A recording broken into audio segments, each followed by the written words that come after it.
भारत में नागरिकता संशोधन कानून यानी सीएए लागू कर दिया गया है। लोकसभा चुनाव से ठीक पहले देश में संशोधित नागरिकता कानून लागू कर दिया गया है। इसके तहत 3 मुस्लिम बहुल पड़ोसी मुल्कों से प्रताड़ित गैर मुस्लिम आसानी से भारत की नागरिकता पा सकते हैं। सीएए लागू होने से पाकिस्तान, बांग्लादेश और अफगानिस्तान में धार्मिक आधार पर प्रताड़ित अल्पसंख्यकों को अब भारत में नागरिकता मिल सकेगी। इस कानून के तहत हिंदू, सिख, बौद्ध, जैन, पारसी और ईसाई समुदाय के शरणार्थी भारत में नागरिकता के लिए अप्लाई कर सकते हैं। हालांकि इसको लेकर नियम ये है कि ये सभी शरणार्थी 2014 से पहले भारत आए हों। सीएए के इस कानून में मुसलमानों को शामिल नहीं किया गया है।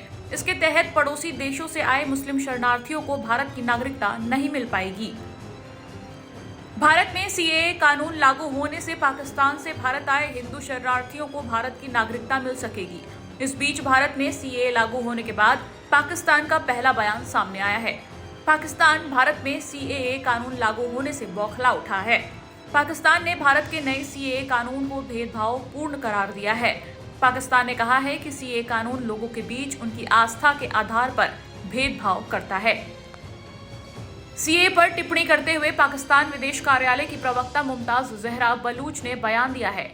उन्होंने सीएए को लेकर कहा, जाहिर तौर पर कानून और प्रासंगिक नियम भेदभावपूर्ण प्रकृति के हैं, क्योंकि ये लोगों के बीच उनकी आस्था के आधार पर भेदभाव करते हैं।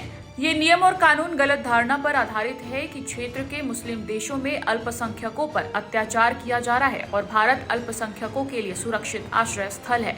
पाकिस्तान की संसद ने 16 दिसंबर 2019 को कानून की आलोचना करते हुए एक प्रस्ताव पारित किया, जिसमें इसे समानता और गैर भेदभाव के अंतर्राष्ट्रीय मानदंडों और मानवाधिकार कानून के खिलाफ बताया। गौरतलब है कि भारत ने 11 मार्च को सीएए कानून लागू किया, जिससे 31 दिसंबर 2014 से पहले भारत आए पाकिस्तान, बांग्लादेश और अफगानिस्तान के गैर मुस्लिम प्रवासियों को नागरिकता देने का रास्ता साफ हो गया है। सरकार ने इसके साथ ये भी कहा है कि सीएए पर भारतीय मुसलमानों को किसी तरह की चिंता करने की जरूरत नहीं है, क्योंकि इस कानून का भारतीय मुसलमानों से कोई लेना देना नहीं है। नागरिकता कानून के संशोधन में ऐसा कोई प्रावधान नहीं है कि इससे भारतीय मुसलमानों की नागरिकता छिन जाएगी। इस बारे में केंद्र सरकार ने स्पष्ट किया है कि सीएए से किसी की नागरिकता नहीं जाएगी, बल्कि सिर्फ संबंधित देशों के गैर मुस्लिम को नागरिकता दी जाएगी और किसी की भी नागरिकता नहीं छीनेगी। हालांकि मुसलमानों को बरगलाने के लिए कई विपक्षी नेता मुसलमानों को भड़काने की कोशिश कर रहे हैं। टाइम्स नाउ भारत डिजिटल की रिपोर्ट।